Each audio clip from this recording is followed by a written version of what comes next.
CERT is CERT, Community Emergency Response Teams.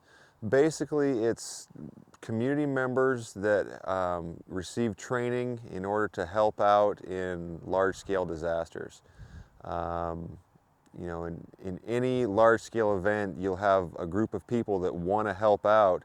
The problem is, without the proper training and tools, oftentimes they can become victims themselves trying to help other people.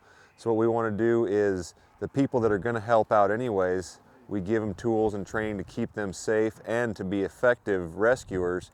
It gives us additional resources, and it actually cuts down on the number of victims we have because they're less likely to become victims themselves.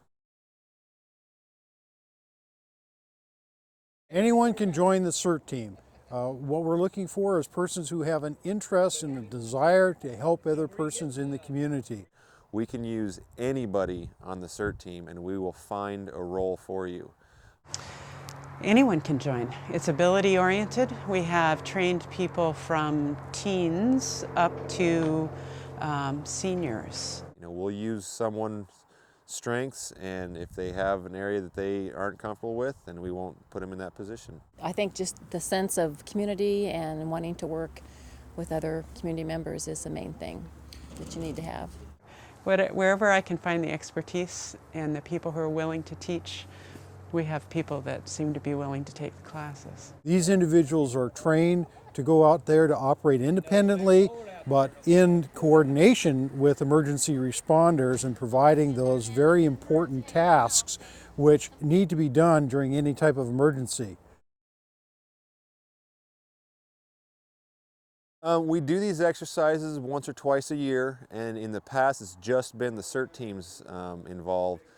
This time it's gotten a little bit larger scale. We're also going to include the National Guard, the hospital, and also we're going to be using the Borough's Alaska Mobile Land Radio, or ALMR, radio system, and kind of testing all the systems together to see how they would operate in a real-life incident.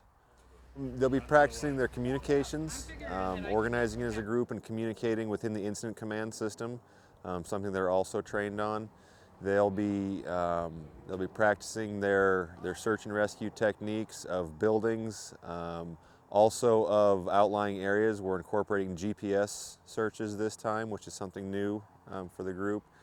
And then they'll also be practicing their emergency medical care for the patients they find.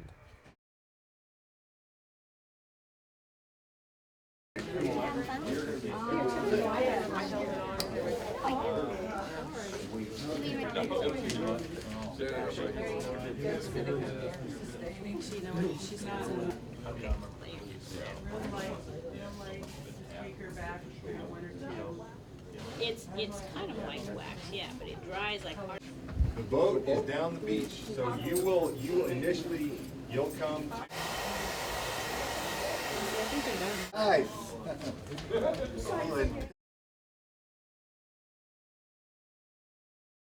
One of the more prevalent hazards in Alaska, especially within South Central Alaska, which is earthquakes. And so the CERT team was focusing on their mission, which is to provide search and rescue and assessment capabilities, which fit right in line with what we were doing with our zone reconnaissance mission.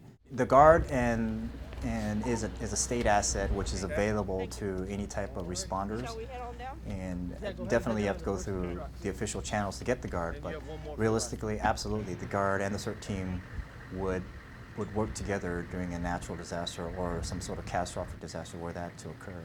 We learned that definitely we've got the skill sets. We can work under a multi-agency environment, a unified command for an emergency management team, and jointly on the military side.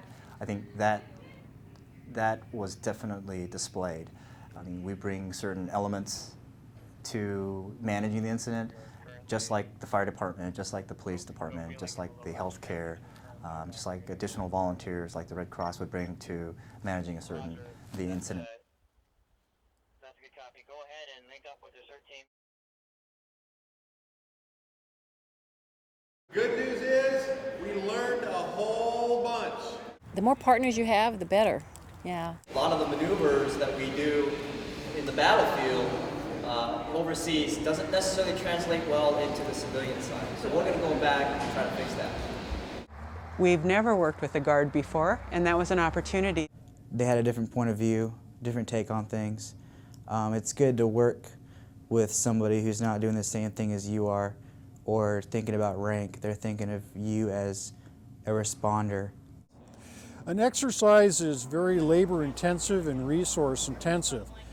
You can build up towards that with workshops, with tabletop exercises to see how plans work out, with functional exercises where you stress that a little bit more, but you're never going to find out exactly what's going to occur in the field until you do a full-scale exercise.